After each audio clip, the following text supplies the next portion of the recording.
Hey, love, before we jump in, I want to make you aware that Tools of Transformation is open as of now, and it holds all the exercises that I wish I would have known when starting on my spiritual journey, even before, because would I have known how much it helps my daily life to reset my nervous system, to release stress, release anger, to energetically make conversations go my way before I even have them, or what mirror work can do, my life would have been shifted.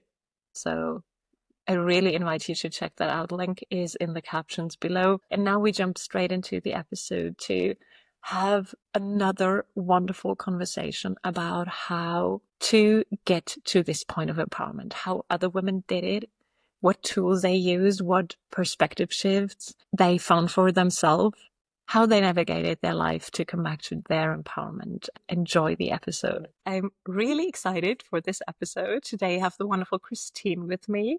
Christine, thank you so much for joining. I'm really excited to dive into our episode, and it's actually really nice to see how well we've clicked with the short time that we know each other. And for me, that's always such a gift. And so thank you for being here. I welcome you. And I would love to start with you sharing a bit about your journey, about where you are right now and what you do, so that we can have a bit of a feeling before we then jump on into the beauty of your work. Yes, thank you. Thank you so much for having me. I'm also very excited how we clicked and how we connected.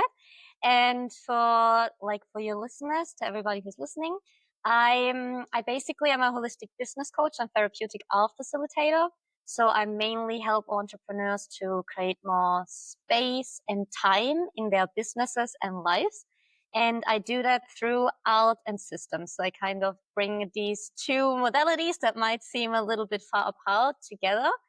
The art piece, I use therapeutic art, which I'm sure we will go a little bit deeper into this, but that's for to do the inner work, like really to quiet down the mind, to release any tension from the body so we can connect to like the creativity, the consciousness, the presence that we are. And that already creates a lot of space in our lives. And then the systems to complement that kind of like with the outer work and like really adapting how a business runs, how the business works to create more space actually in a calendar and also help us to balance our lives with our businesses in the more like in the external reality. That's so beautiful. And while you talk, thank you so much for sharing that. And while you talked about it, I thought like, oh my God, this is so necessary because still, even if I think like we have evolved collectively and also like we as women have evolved a bit out of that like patriarchal hustle, hustle, hustle, and neglect your body and your needs to the full until you have reached whatever success means. I think we are taking baby steps out of that, but still it's like really a lot of evidence-based work, a lot of logic work. And what I feel is that what you do is kind of like open up the space to integrate all parts through the art work and to really do the inner work, which still I think is missing often in business. So I would love to to know how your experience is with your clients, if they kind of lean more towards this or that, because in the classical structure that we normally tend to run business in, it's a lot of male work, it's a lot of system work, it's a lot of logic. Is there more demand for the art part, for more the female flowy, or is it kind of like, is there any tendency to go in? Yes.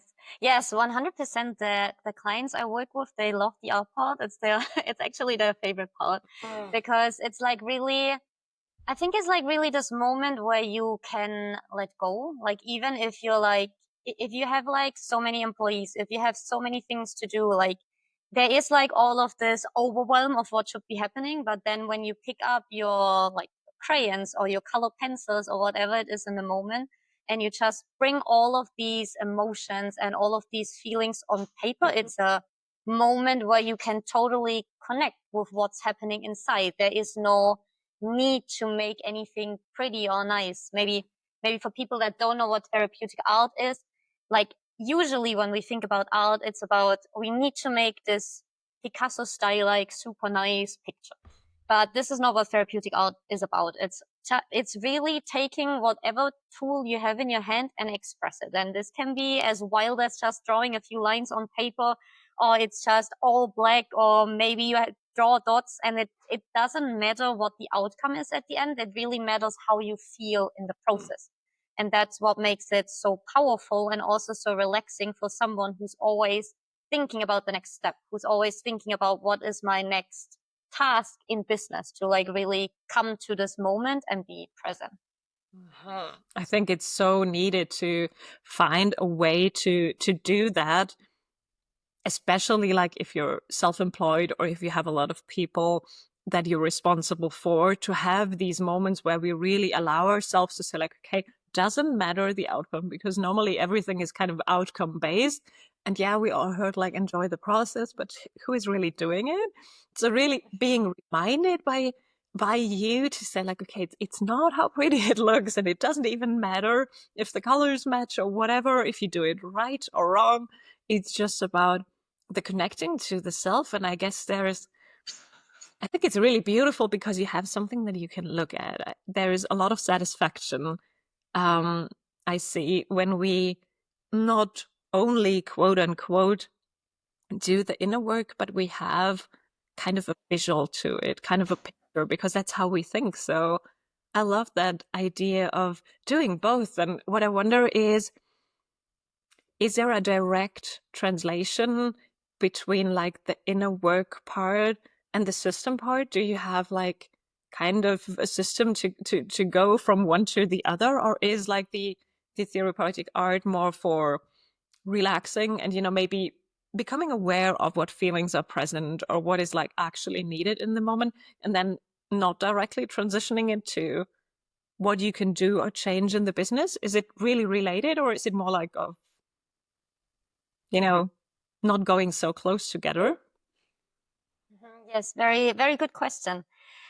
It's actually, it's very related and it's not so related. So this is how I'm going to answer very shortly, but now let's go a little bit deeper into it. So the therapeutic art is really there for the inner work. And what I've seen and what I experience in myself is the way we feel inside, what's happening inside is how we will create our reality. I mean, this can be as easy as you're just not feeling good today. Maybe you're a little bit like stressed, and then like with the person that you're working together with, your co-founder, or maybe just your assistant, you like talk like a little bit more on edge, a little bit more stressed, and then they feel stressed, and maybe then something goes wrong, and then like you're already affected like this outer reality. And in the work that I do, we work on, of course, like with the inner part, we work on seeing what is happening and becoming more and more aware, not only when we do the art practice, but also in these moments. So that when we talk to someone and we're super stressed and we notice that maybe I'm not talking in the nicest way, maybe like the ego is coming through a little bit, that I notice it in the moment and then I can change it and that I can stop it. And that relates then to how our outer world will respond. And the systems, they are really about changing the way we work, redesigning the way we work, so we have the space, we have this time to think. So it's not all like one task to the next task to the next task, because then it's really hard to be present. But when we actually have systems where we're like clear, okay, these are the priorities. After that, maybe I have a break. Then comes the next thing. And then if I need more space because I feel stressed today, or I didn't sleep well, or maybe I'm on my period, then we have the space that we can like move around our different to-dos and have systems that are kind of like flexible and in alignment with how we need to work in that moment. Mm. Which is so beautiful, because I totally agree that our inner vibration, our state of emotions, is affecting the outside reality quite drastically, even if we are not aware of it. But also having space to kind of reorganize or restructure things in the moment, because you're not only reacting, is a big part. Because when I think back like to the jobs I have been employed with, or many of my friends and clients who are in corporate, there often is not even the time to look like left and right. It's just like doing, not even like, sharpening the knife that you're cutting with, so to say, because you have so much to do that there is no time, which makes us kind of always under pressure, and especially as women. And that's something that I'm really curious about, is especially as women, we do have these cycles that are not really honored in the way most business are run, where we do need some more rest around our moon cycle, or we are really energized shortly after. And if you do have structured the business in a way that there is room for reorganizing, restructuring, if you had a bad night or whatever, things can be so much more easy. But it's like a conscious step to do it that way, because otherwise it's kind of that linear, you need to always bring 100% every day, regardless of you feel. And that is actually, I think, really unhealthy for all of us. Yeah, unhealthy, exhausting. And I also think like the work we produce, it's not gonna be our best work. It's like usually when we're in this state, like when we push and then the things that we do, we see it afterwards. Maybe like a client comes in that's not well aligned, or maybe we decided on, I don't know, some new product because now we feel like we need to do this launch. And then like things usually, you notice, they don't go in a direction that's actually helpful. And I think what you mentioned, with working with like, that you see with your clients, or maybe that when you were working in corporate, I mean, this is something I feel like entrepreneurs are even more prone to, like, do this overwork, to like always be in this on mode, because they can't say after, they could, but they feel like they can't say at the end of their day, now is the end of the day, like their business is their baby. So they always need to be on. And I know that because when I started my first company, I felt that way. I was working like 12-hour days. I didn't take weekends off. I didn't do vacations. And even when I had like time away from the business, my mind was like in the business constantly. And I felt exhausted, stressed. And at one point I burned out, because it's not sustainable. It's just not sustainable. Yes, I totally agree. And I think this is something that so many of us fall for. And actually, like when I reflect back on the women I've talked about this, almost all of them had a burnout at some point, or were really close to it. And that's actually that's like really shocking to some point. And I think it doesn't have to be that way, but me too. I've fallen for that, because that's how I've been brought up, to say like, there's so much identity connected to the amount of work that we do, especially like maybe depending from country to country, but we both are born in Germany. We found out. So there's a lot of like, hard work, discipline, be punctual, do your work first, and then maybe you could have some fun later on, or fun is for the weekends or whatever. But there's so much pressure around how you need to show up, and the results that you need to deliver, that there's often identity and like really value or self-worth attached to it. And I think that's what makes it dangerous, that the moment we step away, that's like what most of the burnout coaches I've talked to also said. And I almost bet that it's the same thing that you can reflect from your clients back, is that it's very hard to say, no, I stop, or I'm not working on the weekends anymore, because this is who you are at that point. And then, of course, if you go from corporate to self-employed, you just do the same thing, because that's who you are. That's what you've learned.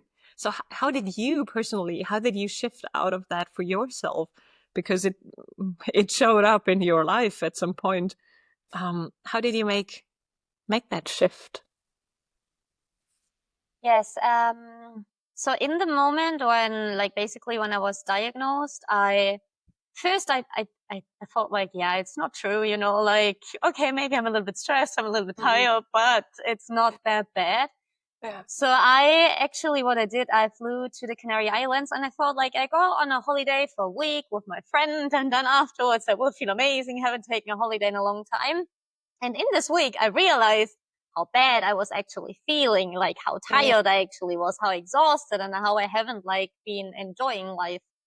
And so at the end of the week, I made a decision to stay. And so I stayed for 4 months. Mhm. And I really I slowed down on the business. Luckily, like my first business, I co-founded it with other people. So there was a team. So it wasn't all on me. So I could actually make the decision to I do less. Mhm. And I really took a lot of time to reflect and go inwards and be in nature. And that's also when I was sitting at the ocean one evening and looking at the sea. And then I had this voice in my head that was just like, go and buy paint. And it was like so interesting because I haven't been painting for a long time, even though I loved it so much. So I bought the paint and I went home and I painted. And I felt like instantly my mind was quiet, like my body felt good. I felt in the moment, I felt joyful. And that's really how I got out step by step. I feel like I painted myself out of the burnout. And then afterwards, I learned that, wow, therapeutic art or art therapy is actually a thing that people do to do the inner work, to help to reconnect with ourselves and also to help to shift this identity. Yeah. Because if we as you said, if we try to make these outer changes, so for example, we want to implement new systems, but our identity is so attached to who we are, we will sabotage any system that's trying to give us more space and time. So we need to rewrite this inner narrative. And that's what I did throughout over, many months. Mhm. It's really a beautiful form to relax ourselves, isn't it? And to kind of express, because I do that through, I always also, of course, was burned out before I was actually able to shift. And I still sometimes see that I'm falling back into old patterns. What helped me was nervous system work or energetic work to calm down the system. And I think maybe the outcome is kind of the same. The body is really relaxed. We can kind of get a clarity and the grounding feeling. But what I love about the art approach is that you actually have something on paper that you can look at. And I bet that there are many people who get something out of it to see oh, okay, that's the point that I was in last week, last month, last year, to see the progress. I imagine that's really powerful to see maybe first you have been really powerfully scribbling and it's almost a paper broke, and then later on maybe it gets a bit more soft, but you can see kind of the progress evolving over time, which I feel is for the identity shift really beautiful, because you can actually have a visual to a process that is done on the inside that you can't actually see if you don't take any drastic whatever changes on your outside, cut your hair or whatever. But it's like a visual, so that's amazing. Yes, and it's interesting that you say that because you don't only see it over the sessions, you Mhm. already see it in your drawing. Mhm. Like a lot of the time when I work with clients, usually we get first into a meditation or connecting, doing some breath work, connecting to the body, and then we're expressing these different parts that are coming up in the moment on the paper. And usually when they look at the drawing afterwards, I always like to ask them, what surprises you, or maybe what surprised you in the process. And then they look at the drawing and they see things, connections in their body, how maybe the throat might affect another area, or maybe how some areas might feel completely cut off, or sometimes just a completely new narrative that is going on inside, but they weren't really aware of that. But just through this process of unconsciously putting the subconscious onto the paper, they can make it's possible to make it visible. And when we are aware and when we make it visible, it's already transforming. Already in the moment, it's transforming, and a part of that old identity can already like go fall away because it's no longer needed. Yeah, it's that powerful that we are. Isn't it amazing? You can bring Yes. something out of your subconscious onto paper, look at it, and already it has changed. And I think this is really important to double down, because often there's this yeah, okay, I know what to do, but I'm not doing it, which creates mm, a lower self-worth or self-trust. But again, if you do have the awareness of things and you do actually see it on paper, or you become aware in any form, things change only by that awareness. And yes, there are steps to take afterwards, which I think is like why you added the systems part to it, or why those are working so well together. But if you don't have the awareness first, then the systems can only bring you so far. And I think that's what classical company structures is. It's just systems without any look into the internal or the uniqueness of everyone and every day and every moment. But the awareness is the most powerful thing you can start with, because then you're really like going from an aligned standpoint and going from a, okay, that's me in that moment. That's what I need now. And if I give myself those needs, then I can be so much more productive if that's your goal. You can be so much more authentic. So only good things happen out of taking that time and becoming aware in this amount of clarity. I think is really remarkable to have.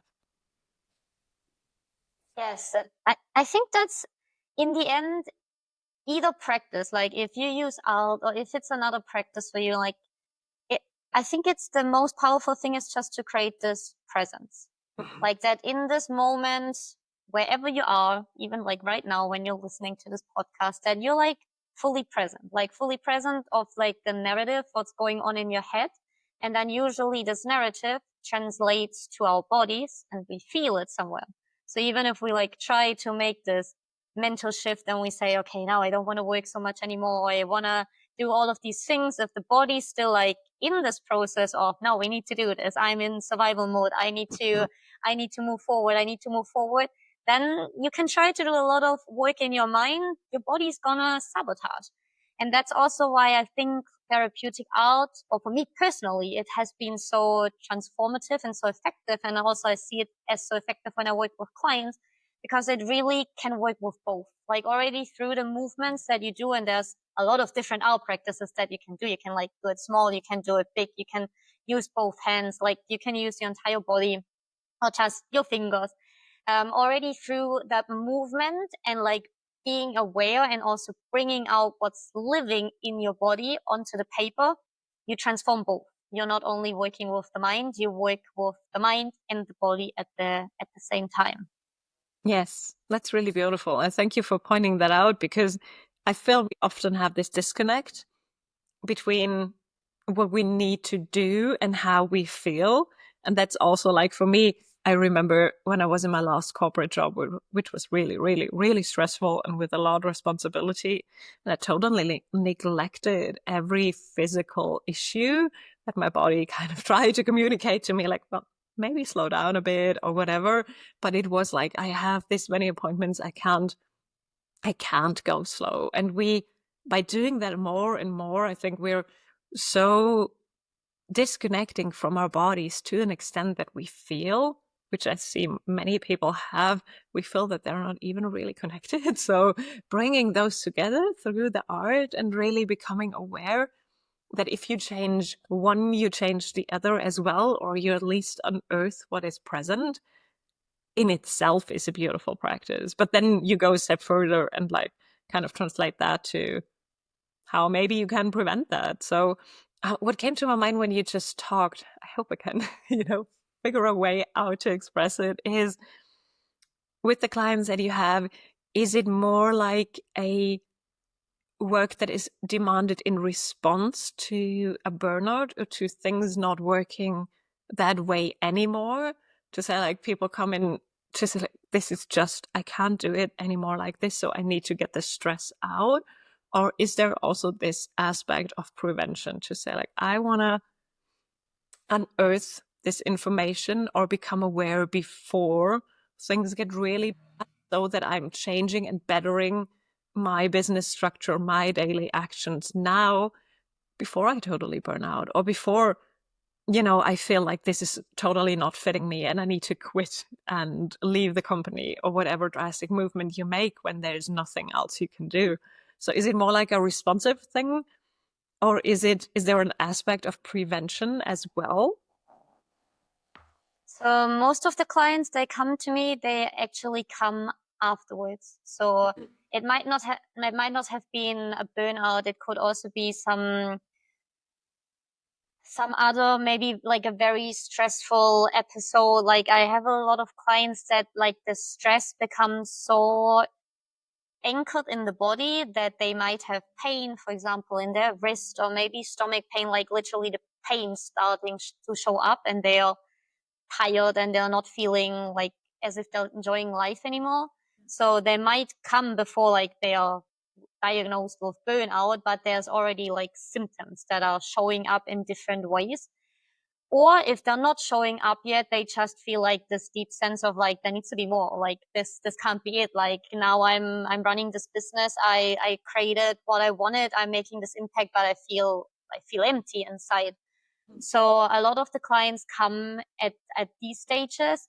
I'm thinking now, but like in terms of like prevention, no, I haven't worked with anyone where they were like like starting and they were like, okay, I'm relaxed and I don't want to go into this direction. There was always some kind of component involved where we feel like we need to overwork. I think it's just like so entrenched in our culture and in when we work in corporate, or like what we see everywhere. It's like we need to do this, and so yeah, people come as a reaction. Uh-huh. It's really interesting, and I thank you for sharing that. It's exactly what I see in my business as well as what I've seen me doing privately, as well as just like, and you shared it too. So most of our changes, I don't want to say unfortunately, but like maybe a bit unfortunately, are really coming into our lives in a way that we can't ignore them the moment we feel at the bottom, or we feel at least that this is not how it can be in the future. Like we feel a strong sense of change necessary because there are just things not working out anymore. And I personally am really an idealistic person. I love to think that we're also able to change before that happens, but most often it's not the case. And so I think it's interesting that almost everyone I'm talking to had their aha moment or really shifted their life, shifted the way they do things, believe things, when in moments of deep pain.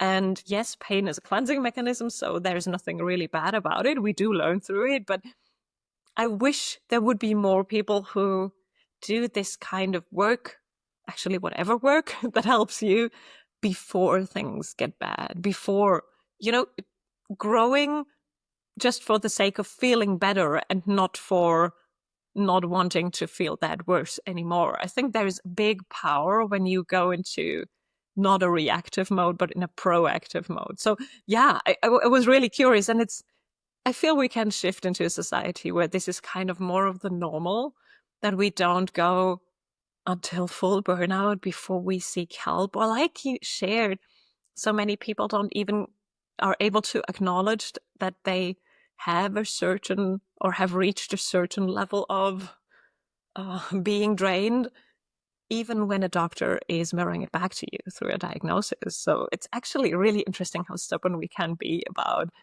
the way we live our life or have lived our life, and to see like maybe that's not working anymore. But no, it must, because it has always worked that way. So that's essentially like just my invite to reflect. Does it need to have to be bad before you make a move? And it would be so nice to see people, come in as clients to you, to me, to whomever can support them before things get bad. That's just like, wish that came up while you talked.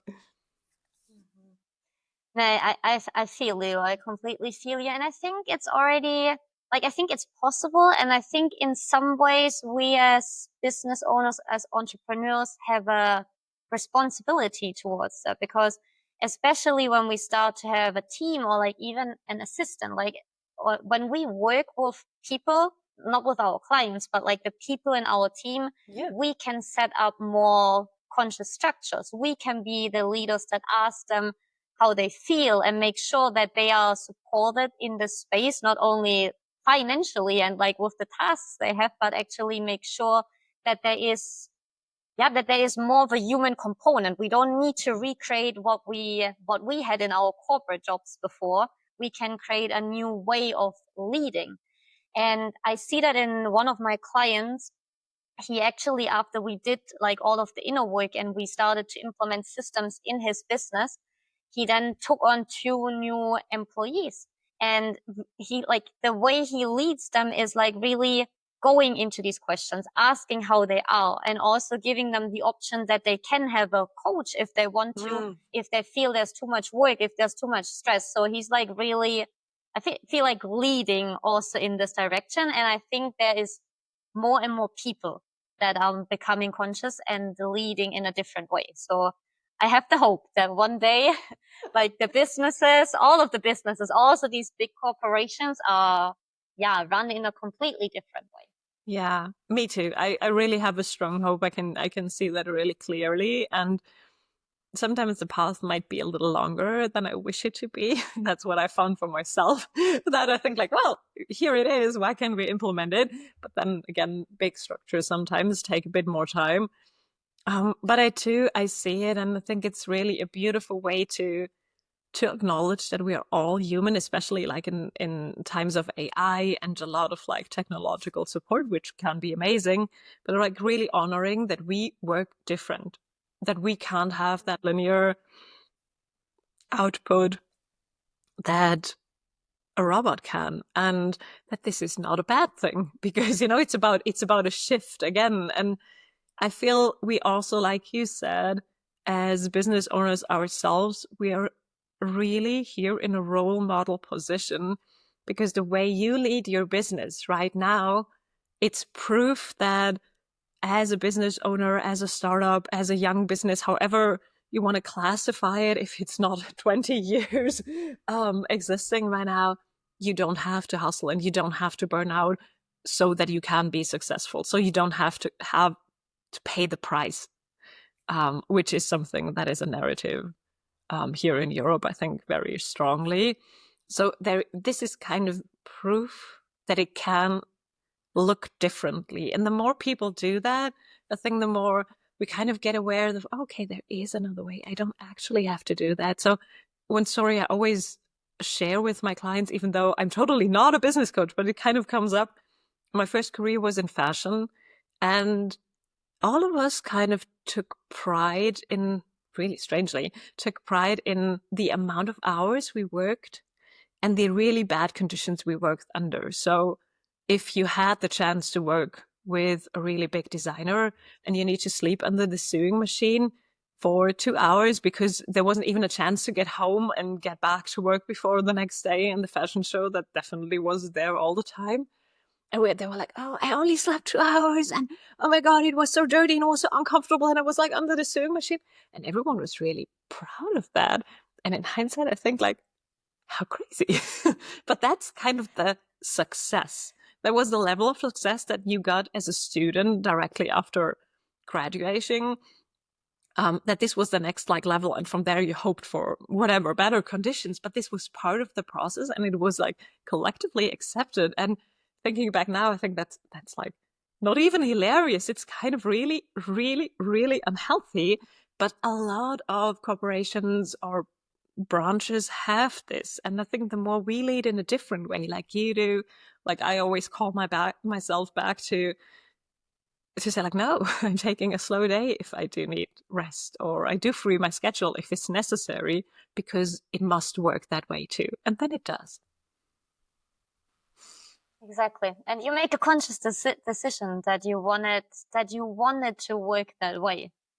So that's, I think, like, that's what I think is about when we're in business and when we start to take this responsibility, that we start to make these conscious decisions. That even if, like, in the moment when we say, I take a day off today, and we feel the guilt come in because we should do all of the different things, that we notice it and we are aware, okay, well, this is guilt from a past conditioning, that a narrative that's constantly reinforced, but we don't have to listen to it. We don't have to identify with it. We can still take this day off and enjoy it.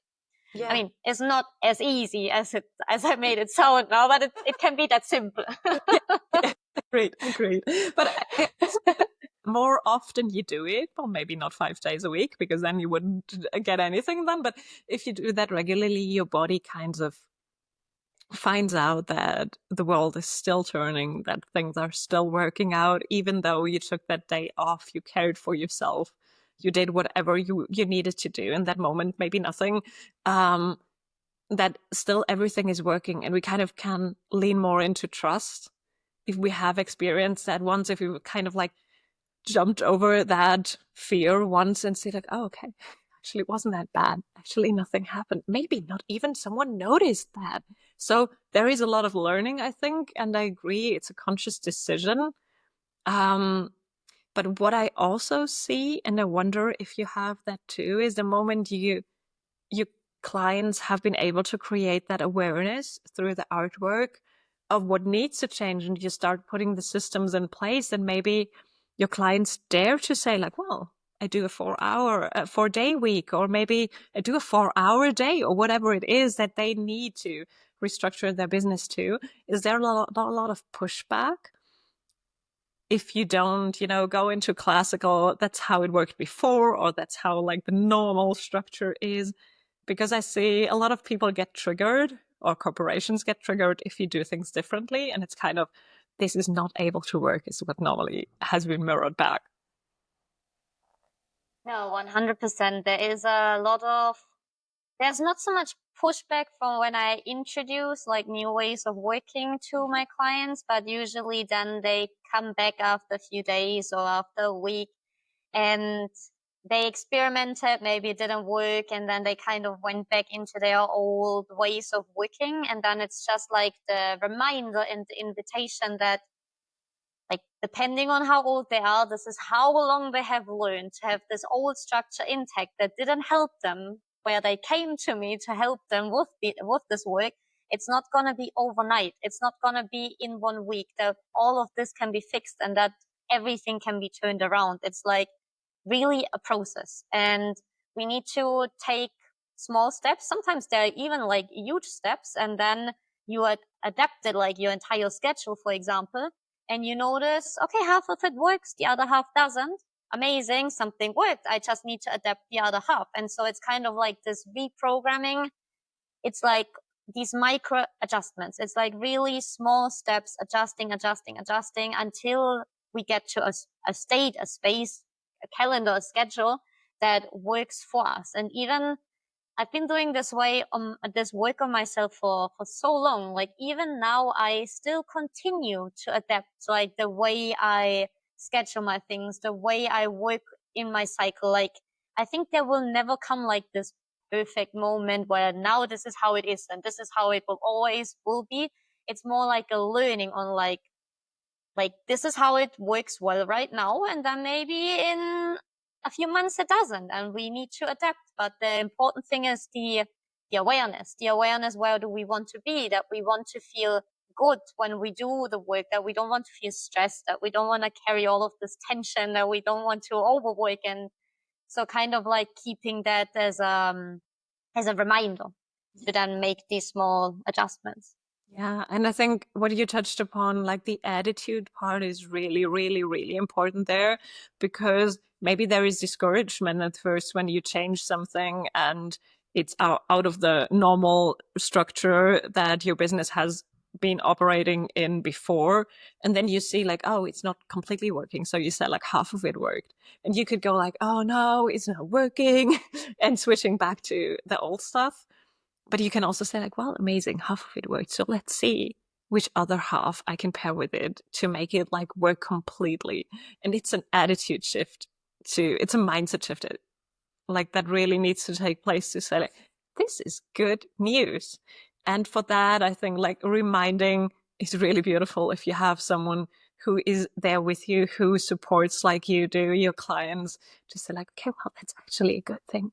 This doesn't mean that it's not working. It's actually meaning that it's working. And maybe like not adjusting the expectation, but like giving a different perspective on what it actually looks like if things work and if things change. Because how could you foresee in which way the business needs to change so that it's perfect? And then if you have figured that out for that moment, then what you said is true.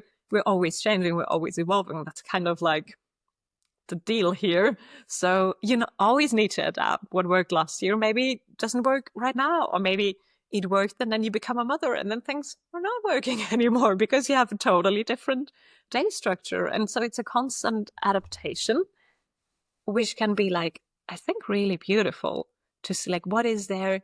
I'm remembered of my father is also self-employed, and I worked with him for quite a long time, and he has this picture in his office, which like a picture of a portrait of a person with like eyes wide open, and it says like, keep your eyes open. What can we do better now? And I think that's a perfect analogy. What you just said is like this, we can always adjust, we can always do something better, which doesn't mean that the other thing isn't working, but there's always something to adjust or to make even more good in that moment. And that's can kind of be a beautiful work.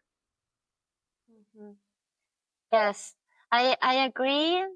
And I also feel like, and I fell into this trap a little bit in the past, is like I feel like in this world of self-development, there is also a little bit of this narrative, we always need to be doing something, we always need to be growing, we always need to become better.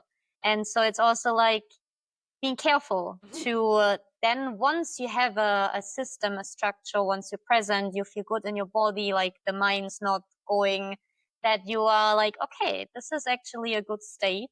I'm celebrating myself. I'm proud of myself that I'm here right now.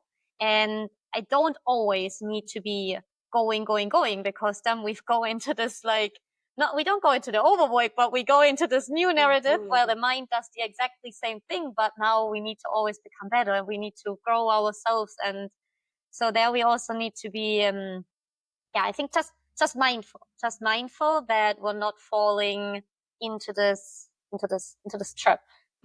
Agreed. And I thank you for touching on that, because that's like the shadow side of this like improvement, is that there's always like you need to do something. And I feel like most people I know who have their own businesses have them because they haven't been fine, or they didn't fit into the structure, or they didn't want to fit into the structure of the business they have been employed before. So we open these businesses because we want to do things different, but then again we sometimes fall for the old structure just because it's a habit. And so I wonder if there's some kind of system to it that you love using for checking in. Maybe there's a certain time span that you do it in to say like, okay, am I maybe falling into that trap again? Is there something that I can reflect on? Do you think it's a good idea, or is it necessary for your clients to like recheck in and see like, is this still fitting for me right now, or do I need to change something, or maybe have I gone overboard a bit, and am I going too much into the working mode again? Am I falling back somewhere? Yes, no, 100%. I think that's really important to set ourselves these reminders. So one reminder that I like to set is just a weekly one. Like I always, and that's also what I encourage my clients to do, is to do a weekly reflection and then also a planning of the next week. Some people do it, like I do it personally on a Monday, but some people do it on a Sunday or maybe the Friday before. It doesn't really matter when you do it. Just like set this kind of weekly time frame where you look back at the week and see what are actually all the things I achieved, because often we feel like we haven't done all of the things on our to-do list. So this week, like we kind of lost it. But then when we look back, what are all the things we did? It's like, actually, wow, this week I did a lot of things and I brought my business forward. Then also looking at kind of the types of tasks. Like a lot of times what I see is also we create a lot of this busy work, and we focus often on all of these small details that maybe and things we can't control, and then the worrying starts, and then maybe we start procrastinating, and then it's like, okay, the day is lost. So kind of like also looking, do we really focus on these important tasks, the tasks where I feel good and the tasks that actually move the needle? And then checking in, how do we feel? And this checking in of how do we feel is important to have this weekly reminder, but I encourage that this really is a daily thing. Like that there is a daily practice mostly it's a morning practice. Like almost all of my clients, except for one person, have a morning practice, and they check in like, okay, how do they feel? Like, what is going on? Maybe there's a little bit more tension than usual. Maybe they feel like, okay, they can't be present. The mind is like already going and like working and working and working. Then you can already notice, okay, something's happening. Something's not quite right. And maybe I need to make this adjustment already today, or I need to see what's not working already today, until waiting until next week when I'm like completely like in the hustling mode again. So I think there is also really this reminder to just be present. Like literally, I think that's the most important, like the most important thing we can do is like to learn to be present in the moment, because when we learn that and when we could actually be present, like the most of our time, we notice these small shifts. We notice what comes up in our body, and we notice maybe that a conversation triggered us, or that there were too many tasks on our to-do list. And then in the moment we can pause, we can take a breath, and we can say, no, we're not gonna get into this state now. We're gonna take this time to figure things out in a different way. Yeah. Yeah, agreed. And I think it's also really beautiful to become present because it's breaking the pattern that we currently are in. And if you're present, you don't worry about the future. And that's essentially, I think, this worrying about the future, one of my mentors said, it's crossing the boundaries and stepping over your boundaries into the universe's part of the work. And I think it's really beautiful because you can either change the past nor the future. Yes, we can manifest, we can, future cast. All of this is like really beautiful. But if you miss being in the present moment and really rechecking, how do you feel? What do you need right now? All of this is kind of A, not working, and B, not necessary. So I think we definitely need to stop skipping the step of being present and doing that more, and then the rest can follow. Maybe, like you said, you're doing the inner work through the artwork first, and then you look at the structure, not the other way around. So I feel even there is a system in this itself to select presence first, mindfulness first, and then we can see what the rest needs right now, this week, this month, whatever it is. But then you can like reflect really from maybe an aligned standpoint, or definitely more aware standpoint, than if you're just like thinking like, oh my God, this is not working, I need to change. And then you're halfway through a process that doesn't actually serve you. Exactly. And I mean, just if you think about, if you could take out all of the worrying that you do in a week, like how much time would you save? Like if you would not worry and just use that, I don't know, just to lie in the sun, like how would your life change just by making this small adjustment? So like the mind is really powerful in like creating time and space for what we want, and also for what we not want.